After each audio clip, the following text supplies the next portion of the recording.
தமிழ்நாட்டை பொறுத்தவரைக்கும் நான் சொல்லுவேன், களியக்காவலில் இருந்தனா அங்க உள்ள நேந்திரன் பழம், செவ்வாழை, உடலை நேந்திரமலம் ஒரு பியூனியா இருக்காங்க, ரொம்ப ஒல்லியா இருக்கக்கூடிய குழந்தைக்கு உடல் எடையை கூட்டுவதற்கு ஒரே ஒரு பழம் நேந்திரமலம் போதும். ரெகுலரா நேந்திரமலம் கொடுத்தா குழந்தையினுடைய உடல் எடை கூடும்.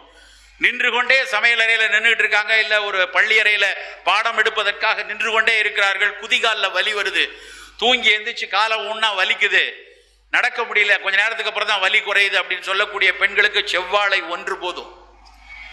செவ்வாழை மட்டும் சாப்பிட்டா அந்த குதிகால் வாதம் நல்லா போகும். அதை தாண்டி அப்படியே நாகர்கோயில் வந்தீங்கன்னா அங்க மட்டிப்பழம்னு ஒன்று இருக்கும், குட்டியா இருக்கும், சின்னோண்டு இருக்கும், ஒரு பென்சில் மாதிரி, ஒரு சுண்டு விரல் சைஸ்ல, குழந்தைகளுக்காகவே பிரத்யோகமா உள்ள பழம். மலம் நல்லா இழகி குடல்ல இருக்கக்கூடிய புண்களை ஆற்றக்கூடியது மட்டிப்பழம். இன்னும் அதை தாண்டி அப்படியே திருநெல்வேலி வாங்க, மொந்தன் வாழைன்னு ஒன்று உண்டு, நாட்டுப்பழம்னு சொல்லுவாங்க. களக்காடு, திருநெல்வேலி, விருதுநகர் வரை கிடைக்கும். அந்த நாட்டுப்பழம் மூல நோய்க்கு அதை விட மிகச்சிறந்த மருந்து கிடையாது.